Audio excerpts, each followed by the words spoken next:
organizers for the invitation and to the audience for attending. So this is the title of my lecture.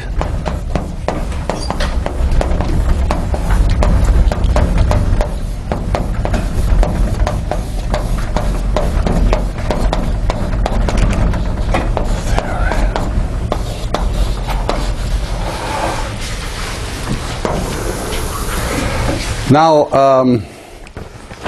the main reference, I'm sorry, when he's at home, there are always more important things to do, and I wish that this lecture would have taken place at the end of my stay here, because there is the main reference is an article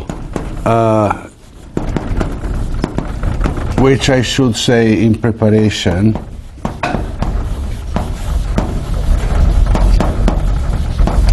with this title.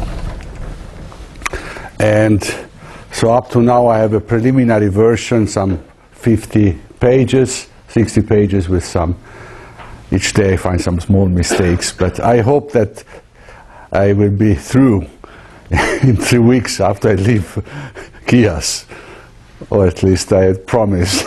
So, and other references, if there are some questions, it says where I can find that. I also have been, so this is somehow,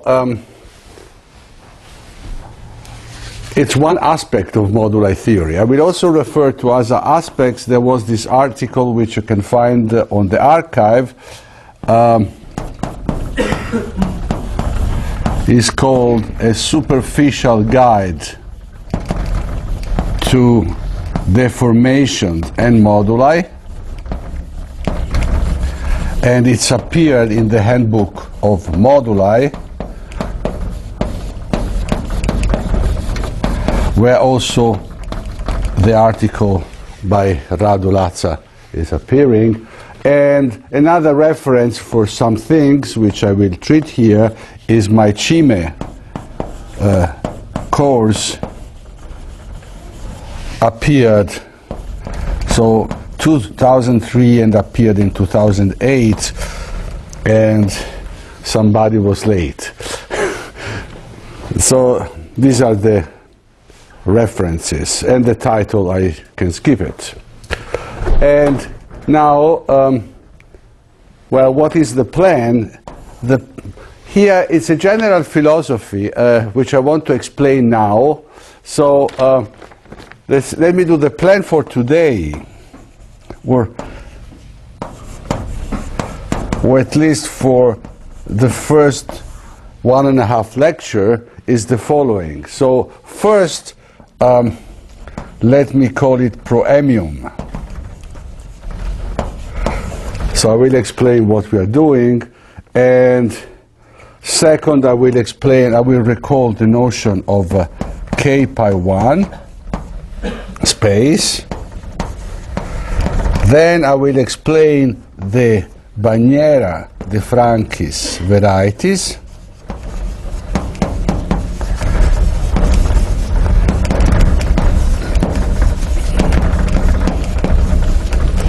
And then I will describe a new surface. There are several, but I decided to describe this one.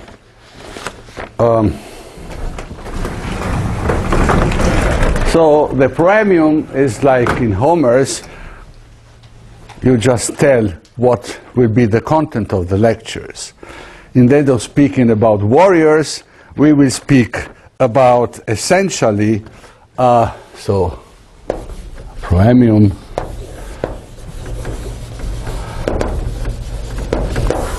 So what is the leitmotif of these several topics which I will consider? The leitmotif is the following.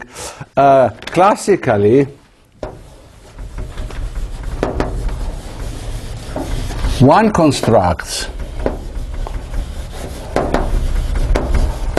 interesting varieties as quotients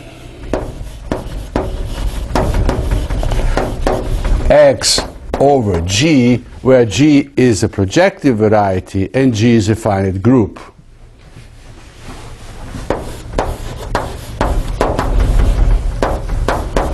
But sometimes also infinite. And now the main thrust is that here, so instead of constructing the variety, we look at their moduli space. So here we want to use topology to study moduli spaces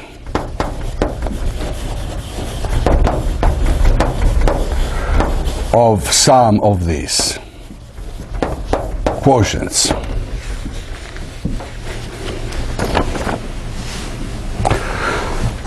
So, as such, you see that constructing varieties by quotients of erection of the group is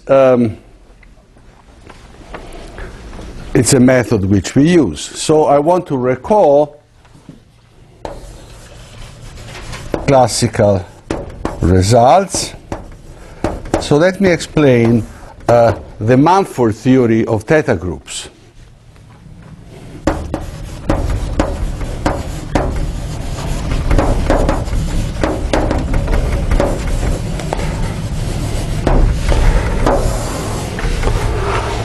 So assume that I have X, a projection to X over G, which I will denote by Y. Now, if I have a line bundle on Y, so let me call it,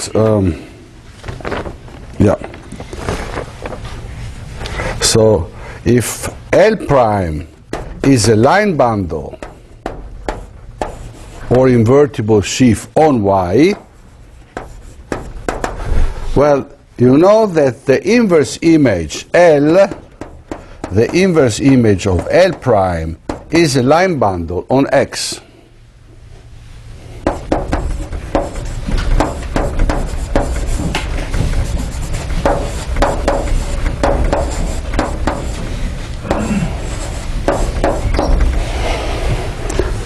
But since the pullback is obtained by a fiber product, then you have the action of G on X extends to an action on L.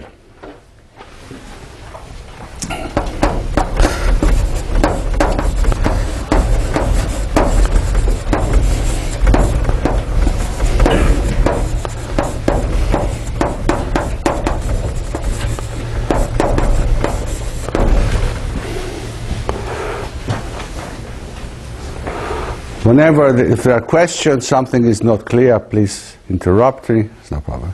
I mean, the pullback is a fiber product, right? It's L prime over Y, and then it's X, and L is just the fiber product.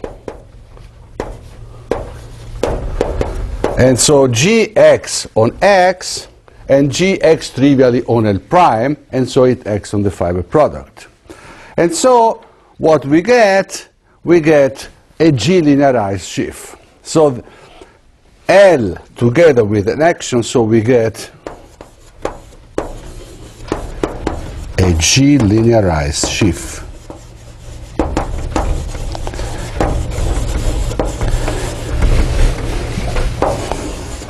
On X. And what is easy to see is that to give an G-linearized sheaf on X, if the sheaf is a rank 1 sheaf, it's equivalent. Giving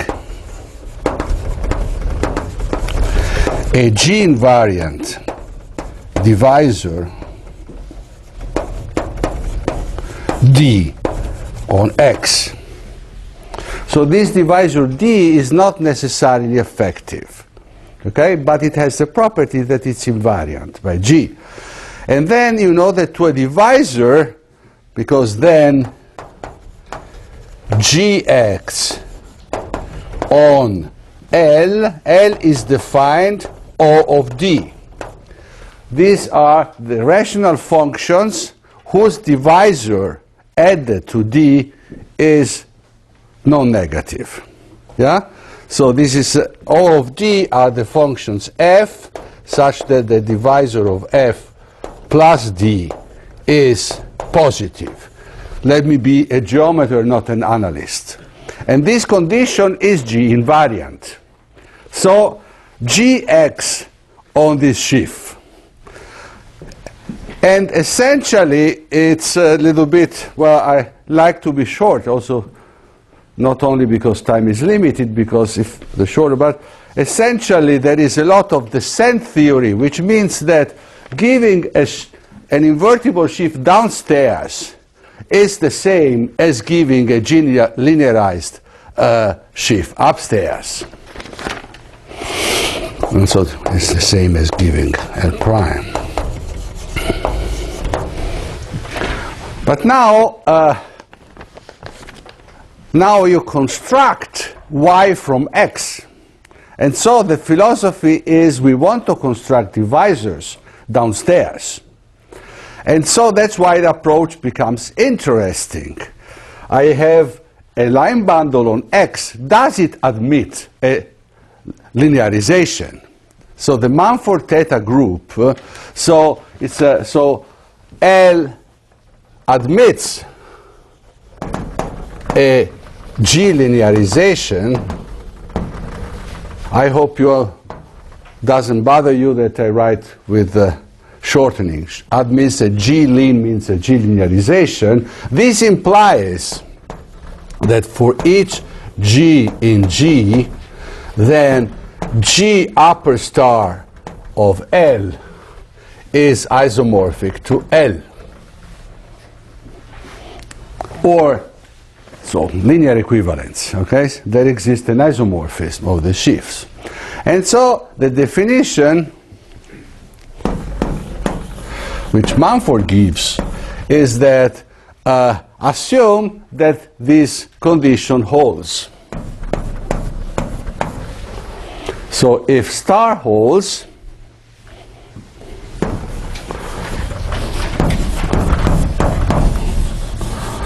the theta group of L is the set of pairs G psi G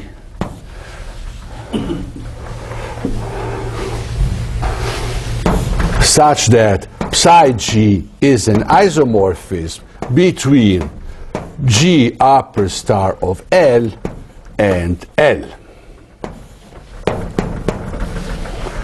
And this is called, is the Mumford theta group.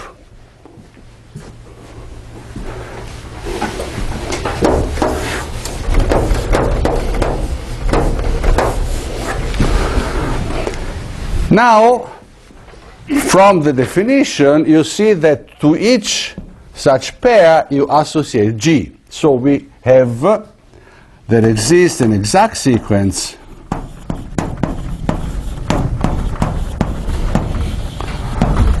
one C star theta group of L onto G. The surjectivity is property star. Now the kernel are just the isomorphism between L and L. But if it's a line bundle, every isomorphism of L with L is given by a section of L tensor L2, so it's non-zero constant. That's why we have this exact sequence. And now you can see that now a linearization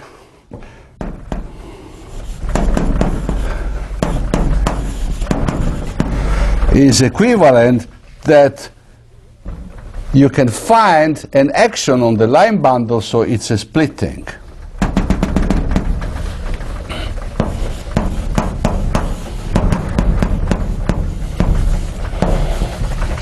above.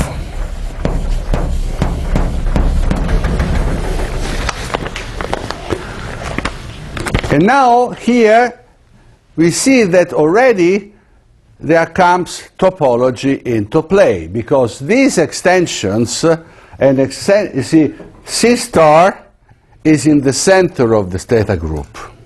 Everything commutes with multiplication by scalars because of linearity. This is the central extension, and then the class, the existing extension, splitting, sorry, if and only if the extension class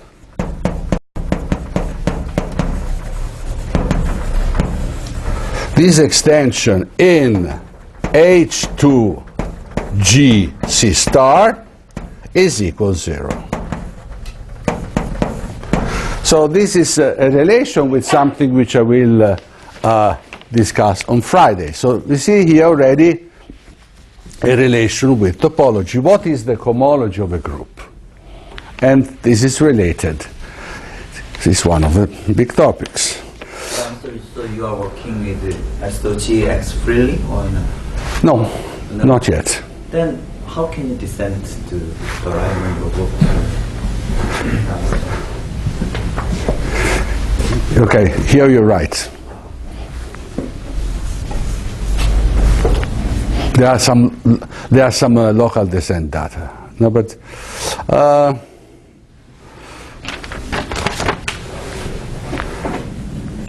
why not? I mean, if I have a generalization, linearization, it's okay.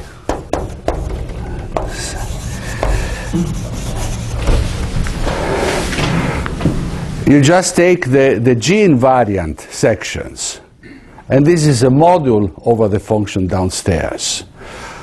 Okay, so the only thing which you have to verify is that it is locally free. So you have some points. It descends as a sheaf, and then you have to verify that it is an invertible sheaf. Thank you for your remark. Okay, so it descends. I was a little bit sloppy. It descends as a sheaf. Then you have to verify that it is an invertible sheaf. But it's not invertible in general. Yeah, exactly. Yeah.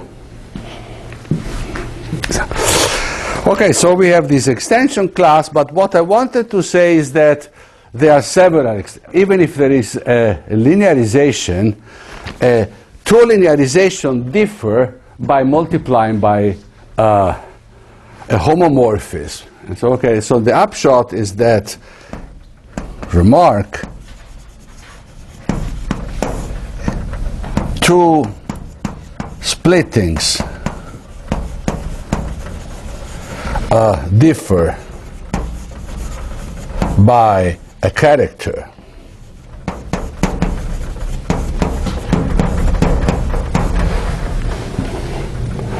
by an element, and this is the dual group. So not only star doesn't always tell you there exists a linearization, but given a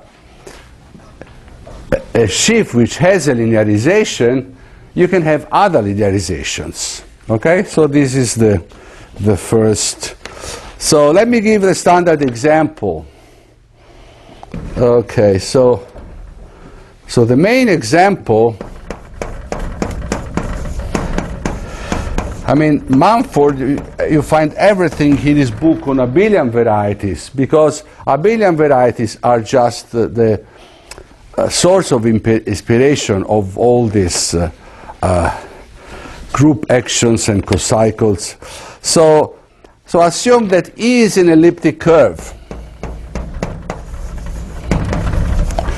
and I take L is equal to the divisor associated to 2 times O. Okay, so the group G here is just the group of two torsion points.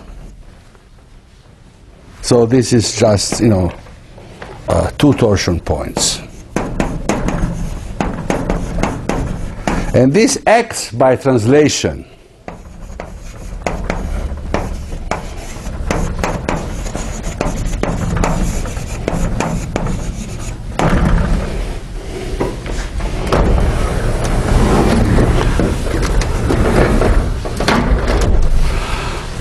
And in this case, because of Abel's theorem, if you translate O by a point of order 2, twice O is linearly equivalent to adding twice a point of order 2.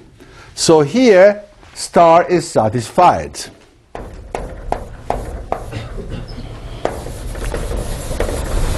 I make Miles happy and I write star holds. Okay. Okay, so now what we get here, what is interesting is that we get the extension class is the Heisenberg extension.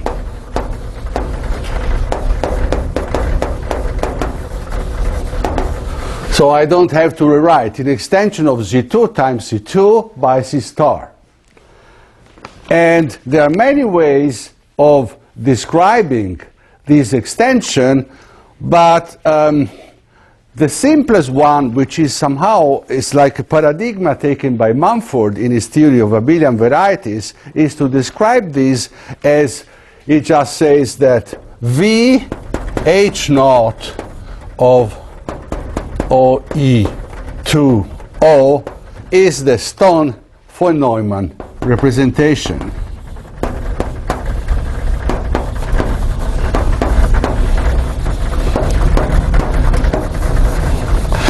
Okay, sorry, I forgot something. That's good to have the notes, at least if you have prepared them.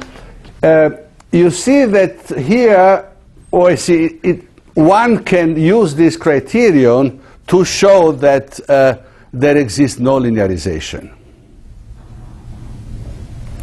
Because you would have to have a divisor which is invariant by translation by the points of order 2. But the points of order 2 are 4. So each such divisor has always a degree which is divisible by 4. But 2 is not divisible by 4. Okay?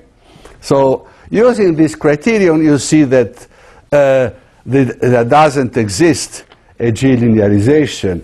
And the description, which is I'm giving because I will use it in the example for the new surface, what is the Stone von Neumann representation? Let me explain it here. So I take the group Z mod 2. So this is isomorphic to the space of L2 integrable. Well, for a finite group, this is nothing, but in general, this is L2 of Z mod 2 C. So I take just the vector space of functions from Z mod 2 to C.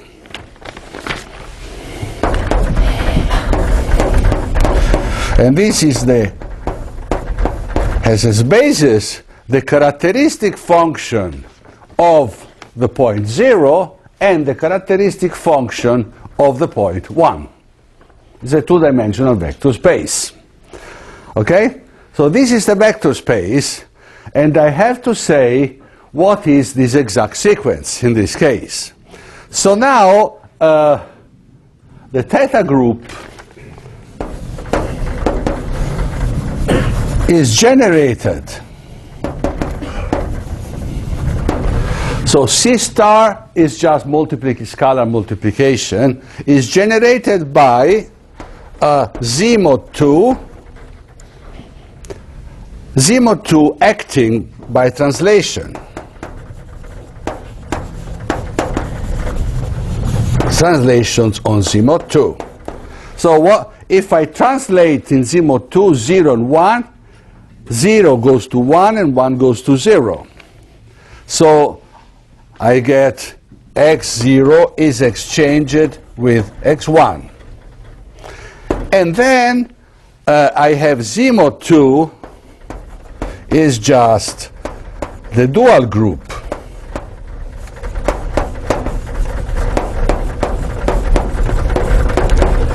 So this is a group of characters, and once I have a function on a group, I can multiply the function with a character.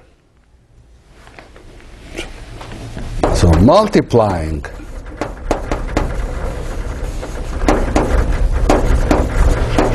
with a character.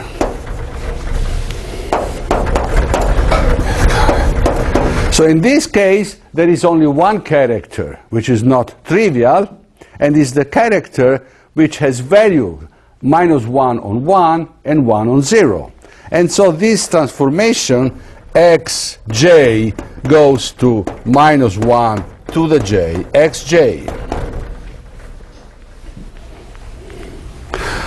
So now I don't want to say everything because it will come up later. The relation with this H2GC star, which I will mention later, is called the group of Schur multipliers. It measures the obstruction of lifting a projective representation to a vector representation. But it's quite easy to say that these two things, they don't commute, because if I send this x0, so if I this x0 goes to x1, x1 goes to x0, and then apply the other one, this goes to minus x1. So if I apply this transformation delta and this transformation epsilon, I apply delta, then I apply epsilon, and then I apply delta again, and this goes to minus x0. Then I apply epsilon, and this goes to minus x0.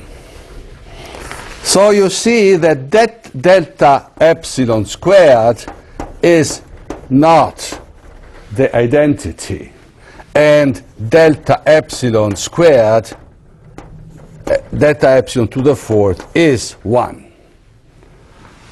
So in fact, if instead of taking the extension, the corresponding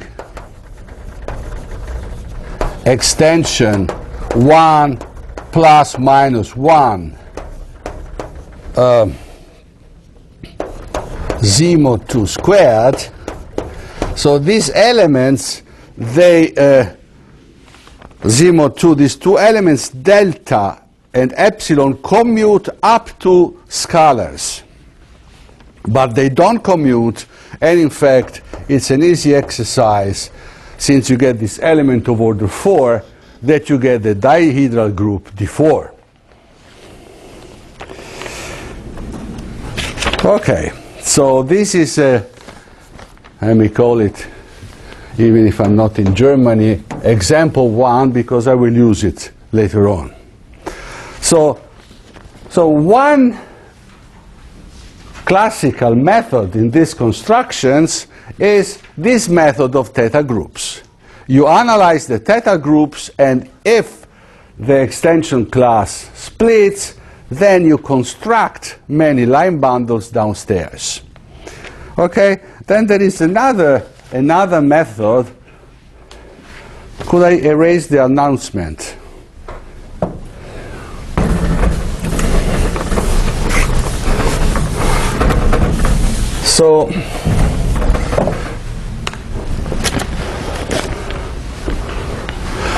So method 2, it's the twist of varieties isogenous to a product.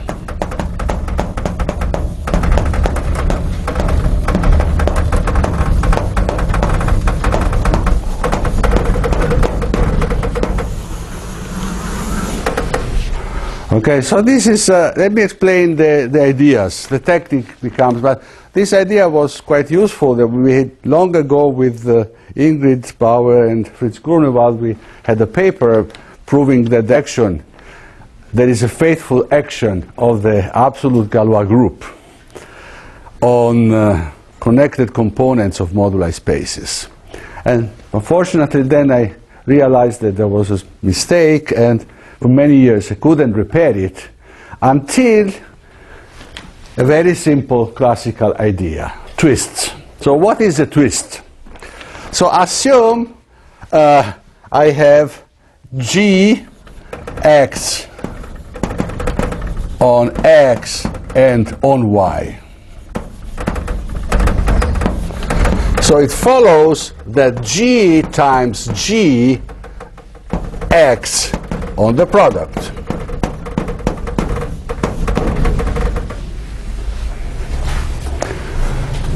And now I want to take the quotient, so x times y divided by G according psi. This is nothing else as, well, I can, instead of taking the quotient of G by G, is the quotient by G psi is the set of pairs G psi of G contained in G times G whenever psi is an automorphism of G. So once you have a group acting on two varieties, and we say that the quotient is isogynous to the product,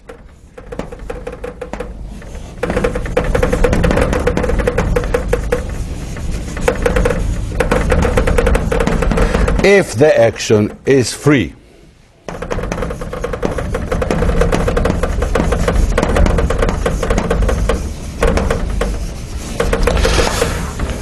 You see, you have actions, you have an action, the action on X is maybe not free. The action on Y of G is not free. But finding a suitable twist, and this is an idea which was used by Bouville to construct the Bouville surface. It's a very simple idea. You have non-free actions, but with a twist, you can produce a free action on the product. So an isogeny means an unramified map of finite order. Okay, so this is another interesting method. And so what I wanted to say here, when you have a research in a project in algebraic geometry, you plan to use the algebra, you plan to use the topology, you plan to use differential geometry, the theory of singularities, and in this, from this point of view, these lectures cover a wide spectrum, but it's a pleasure here to point out some relation with the lecture by Johnny Wall. We have recently, there is a paper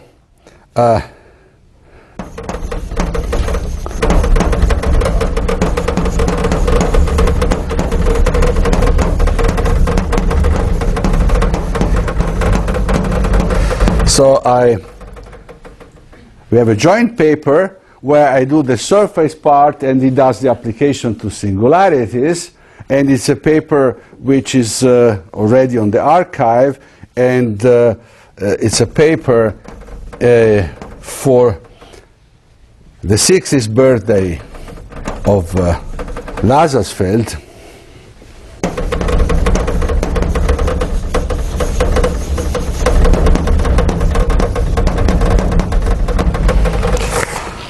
And so I guess that I think it's nice to go slowly and waste some time in the beginning, but I cannot overdo, otherwise I will just do much less than half of what I promised. But let me at least say what is the theorem.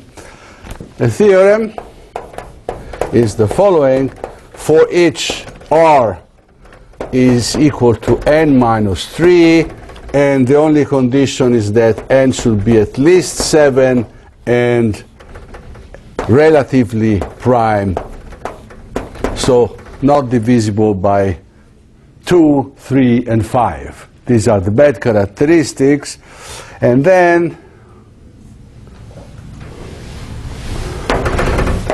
for each integer m between 1 and r minus 1, there exists a surface isogenoous to a product, in fact a Beauville type surface, such that, and here we come to our point, and L, a divisor, such that R times L is the canonical divisor.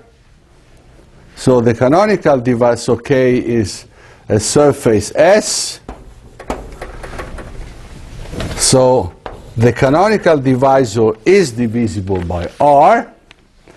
And the main property is that H1 of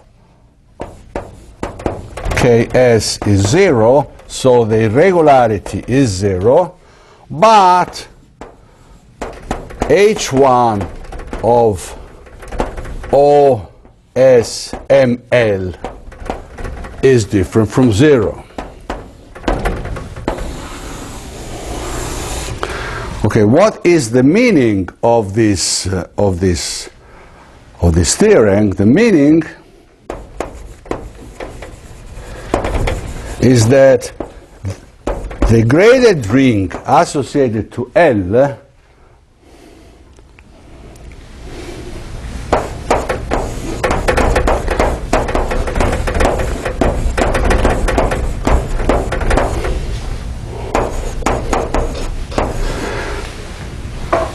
since there are cohomology groups which are non-zero, is not Cohen-Macaulay.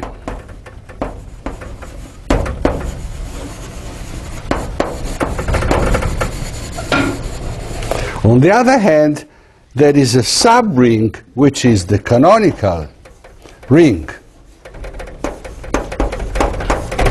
And this is Cohen-Macaulay. And in fact, this is Cohen-Macaulay. And indeed, Gorenstein.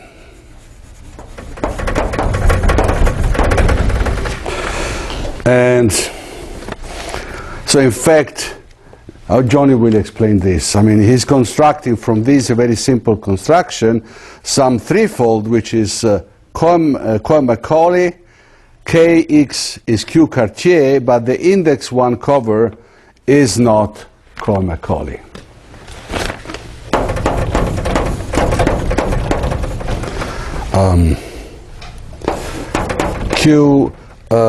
So not Q Gorenstein, Kx is Q Cartier,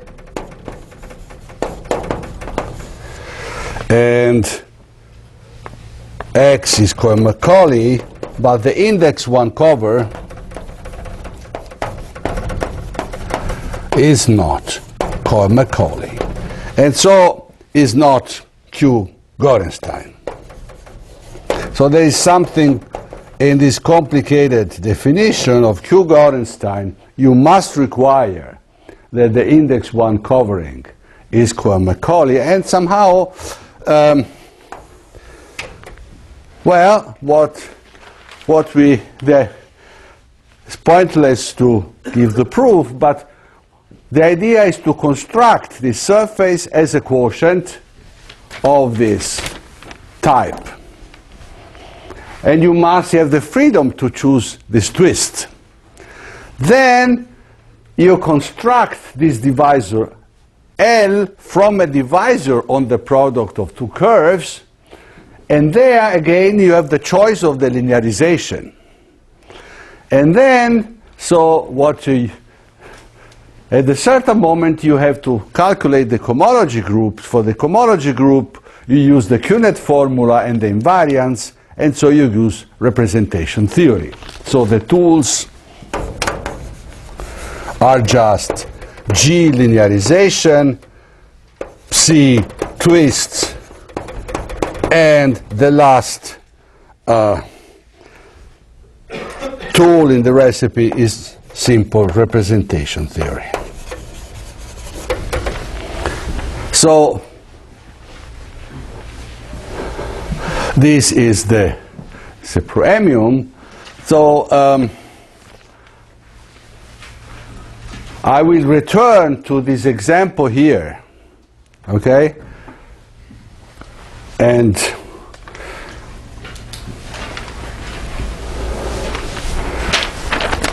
so what I, in fact,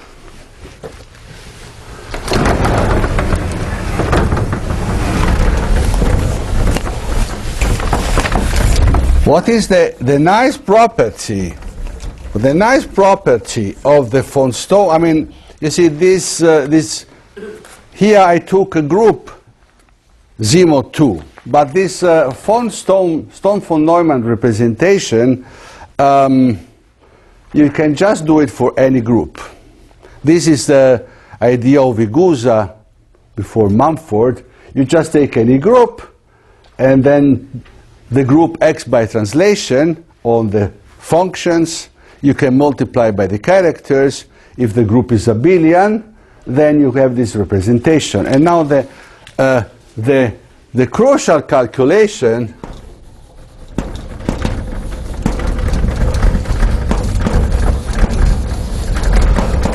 is a calculation which goes back to a paper by Atiyah in the 50s, vector bundles on elliptic curves.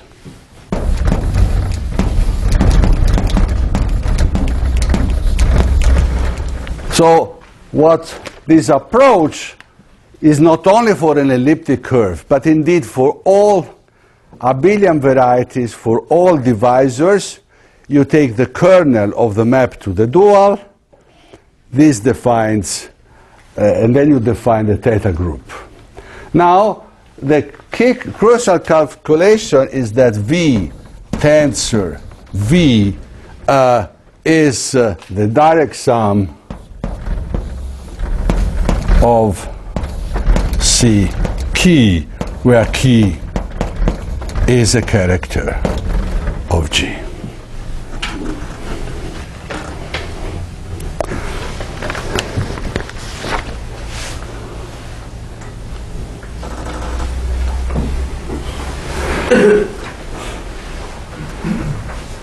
Sorry, is a character of G times G dual. Sorry, I was not getting. This is a vector space of dimension 2, the cardinality of G. When I take the tensor product, I get a vector space of cardinality 4, in general, the cardinality of G times the cardinality of G. And so this is the cardinality of G tensor C dual. And it's rather clear because now I have two representations.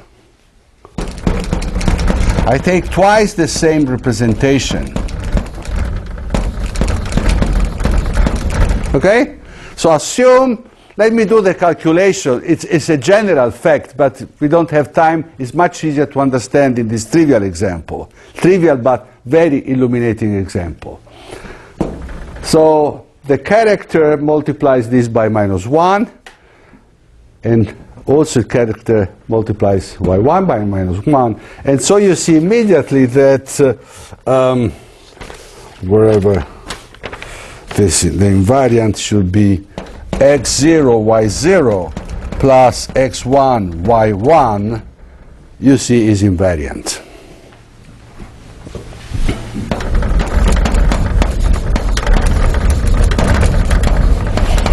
Because whenever I replace x0 with x1, I also have to replace y0 with y1.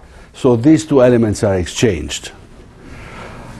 When I apply the character, these are unchanged, but if I apply the character, x1 is multiplied by minus 1, y1 is multiplied by minus 1, so this is invariant. And then, in this case, you can find exactly 4 eigenvectors, and you have, in this case, you have z2 times z2, and I think you can have fun to do the exercise yourself. And this is somehow the important part, because at a certain moment we want to produce invariant divisor. And an invariant divisor is produced once you have a section which is an eigenvalue. If the action, of course here in this case this section is invariant, but even if I have the section which is multiplied by minus 1, the zero set is invariant. And this is a crucial tool for constructing certain divisors. Good. So now I can start the course, properly said. So I go to part 1, and so let me recall what is a k pi 1 and examples of varieties which are k pi 1s.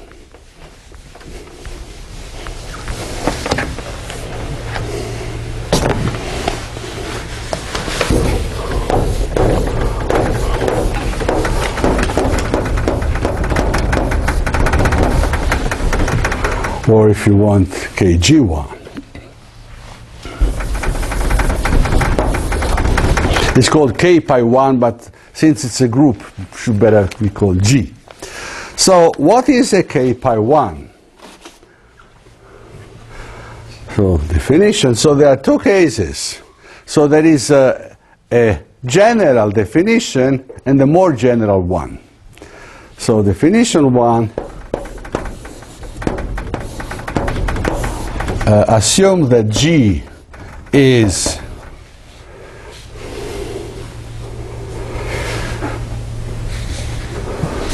a finitely presented group or a discrete group. Actually, a finitely presented group or countably presented. Then a CW complex Y is called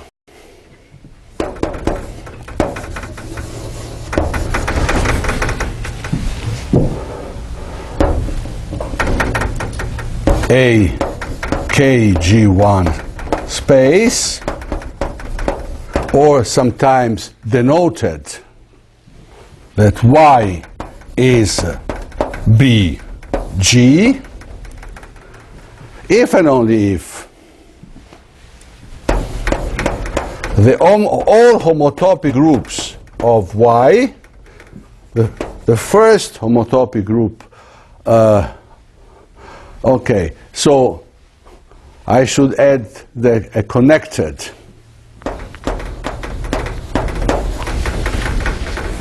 So the zero homotopy group is just Z, and then pi 1 is isomorph is equal to G, and the higher homotopy group of Y, the higher are 0 for J at least 2.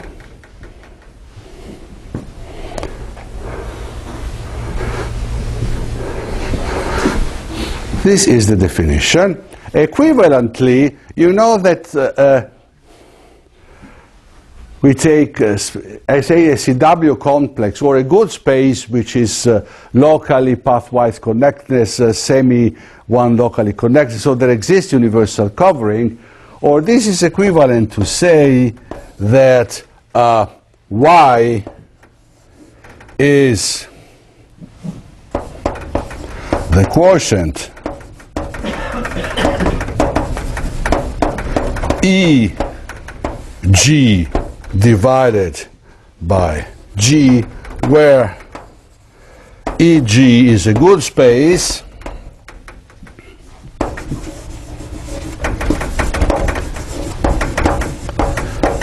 and Gx freely.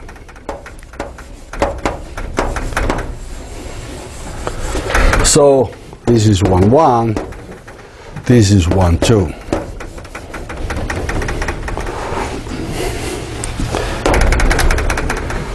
What does good mean? I mean, you mean contractible. Thank you. I'm simply getting tired. I was forgetting good and contractible. Clears freely and EG is contractible.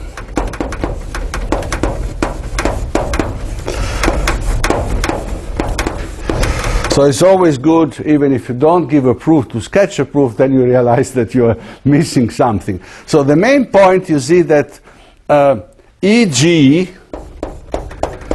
over Y, this is a covering space. And in a covering space, the higher homotopy groups are the same. So the first definition implies that this space here, the universal cover, so from 1, 1 implies that the universal covering Y tilde has all homotopy groups trivial.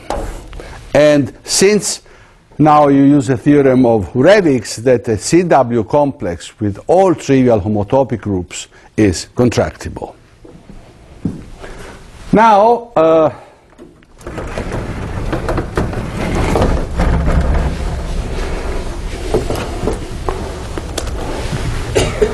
so let me here.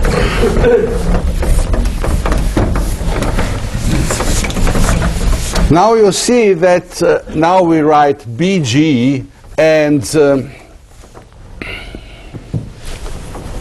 so remarks. The first remark is that definition 1, 2, so we assume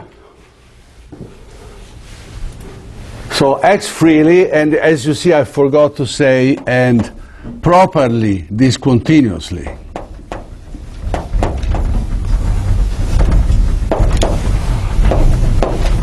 Properly discontinuous means that for each compact, the elements of the group which make the transform of the compact intersect is finite. Properly discontinuous, this means that GKK is the G such that GK intersected K is non-empty. This is finite for each K compact. This is the standard condition by which you can take a Hausdorff quotient. So the first is that 1, 2 extends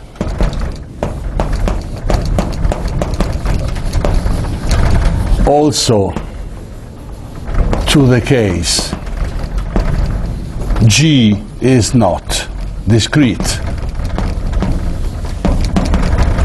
And I will give examples not right away.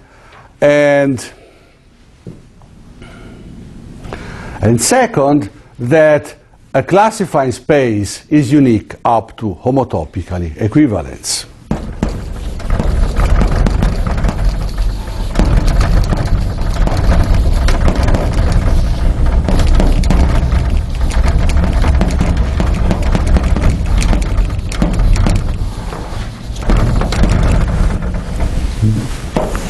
So from topology, so first the objects which are not algebra geometrical. So for Z-mod 2,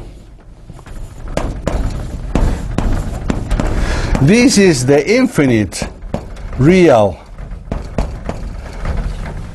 projective space. Is the direct, is the CW complex, which is the inductive limit of this.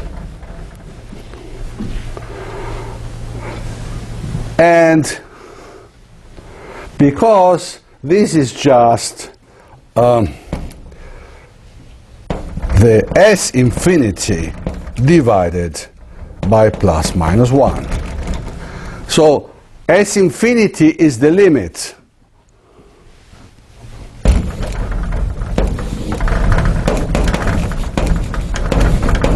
of the spheres.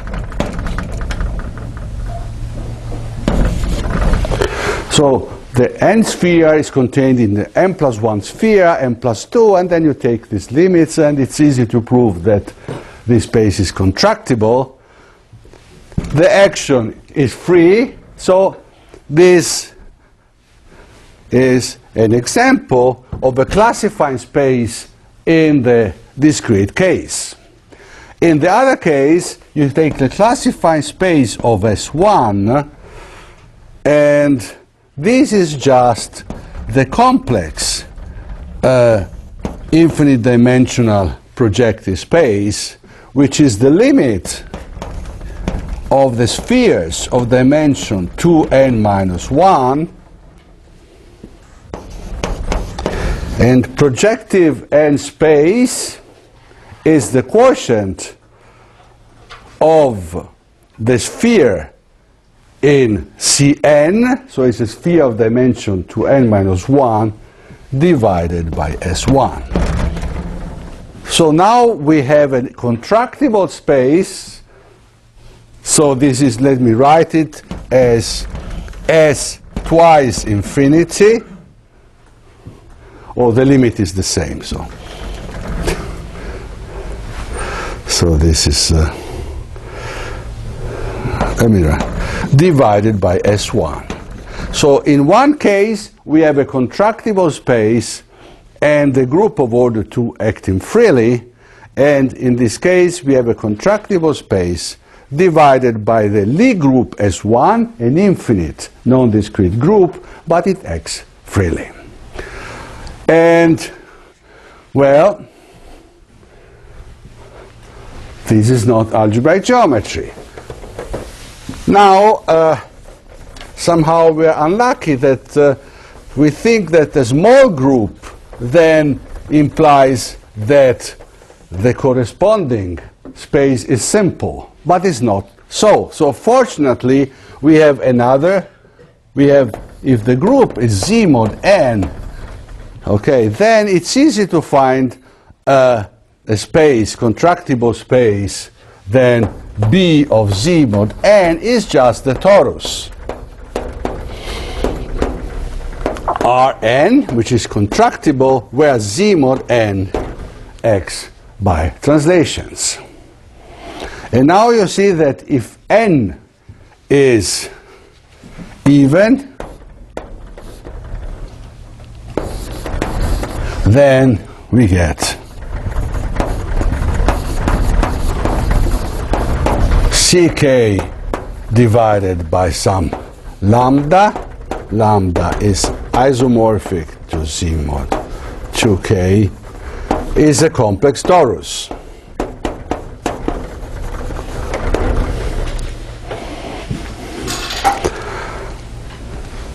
And we get an algebraic variety, we get an abelian variety.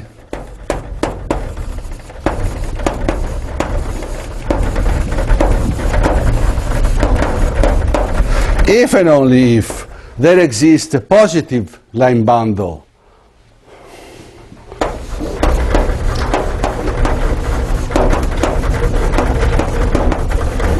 on X, X is the quotient, and a positive line bundle, this means that there exists a Hermitian form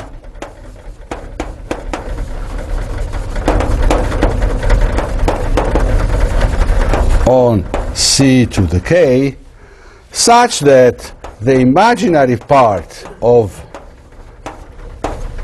H takes Z values on lambda times lambda. The imaginary part of a Hermitian form is an alternating form, and we require that on pairs of periods it takes integral values, and these last one are the, sorry, I forgot. So this is the second, the first Riemann bilinear relation, and the second, we want that H is positive, definite. Now I wrote both the two Riemann bilinear relations.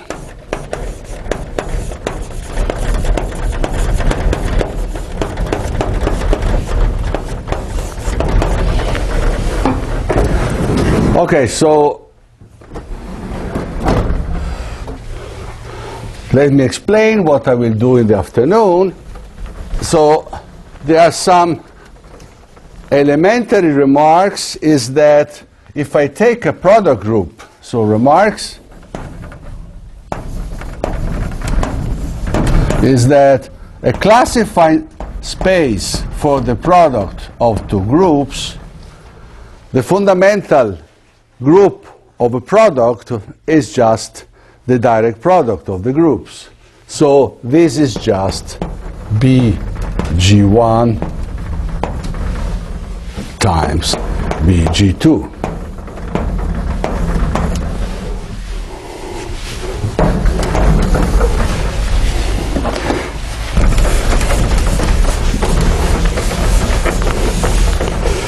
And the second remark is that, second, if Y is a chi pi 1, a k gamma 1,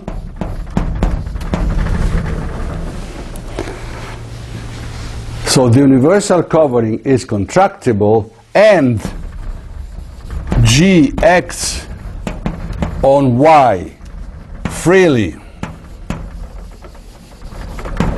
properly discontinuously,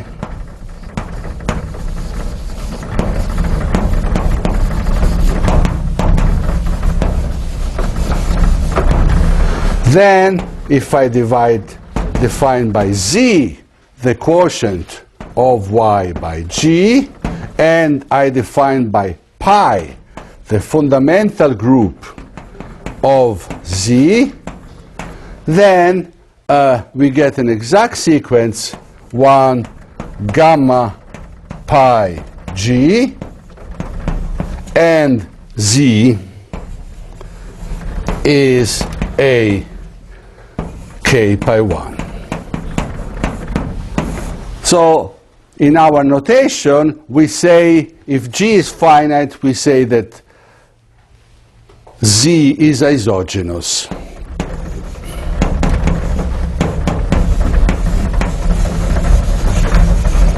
to Y. And in the afternoon, I will try to describe very concretely the case where Y is an abelian variety. Thanks.